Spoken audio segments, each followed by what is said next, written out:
Bali mga kabundok, update po sa nakaraang bagyo. Ayan o.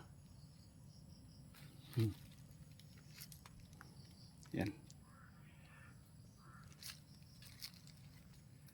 Nasapak na naman itong malaking mangga.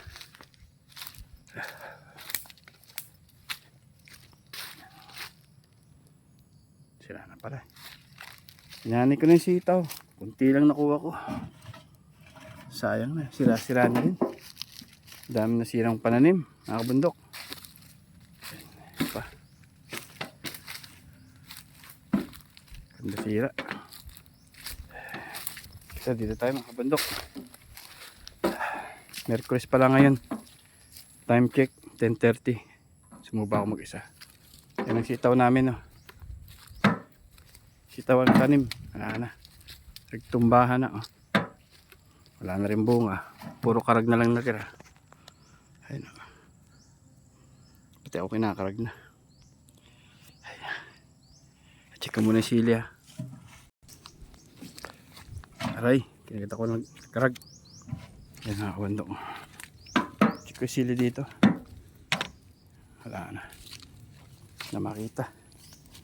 Sukal na, hindi makapaglinis gawa ng bagyo. Hindi man nakakasuba ang maayos. Saan ba yung mga ibunga rito? Wala na, pati sa luyot, tibag. Ayun, isa may bunga pala ito isa. Yan. Awa ng Diyos, may nakita kong bunga. Kaya lang green pa. Masukal, natibag din. Sa luyot, natumba na. Ay nako. Sa metros. Gigiti po tayo, Central Luzon. Bataan area. Yan. Sumaba ako sa bundok. Ito yung derbs kong avocado, okay naman. Isitayan ko yung bagong tanim. Bagong tanim ng avocado.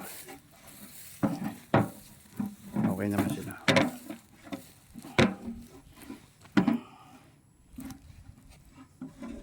Parang may butas yata.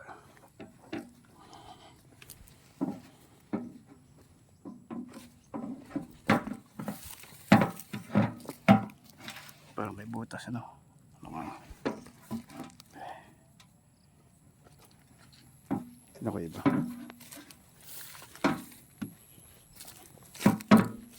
Mabuhay sa amin sila. Mga butas na ganyan, no?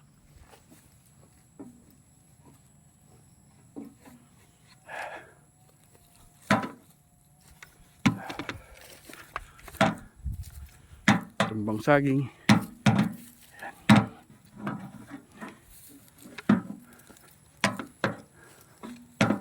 Mga bunga, nagkandalagas.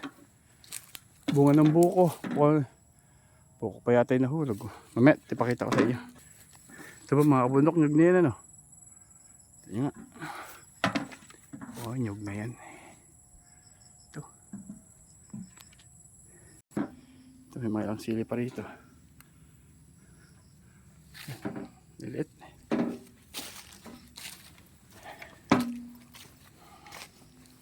Sira lang. Sira lang. Ito yung solar ko nawala, natanggal. Pasok ulit ako sa lamok. Ito yung mga naganda hulog. Oh. Hindi ko alam yan kung nyug or buko ito. Parang buko pa. Sige mga kabundok, yan muna. Tatrabaho na tayo. Bye bye.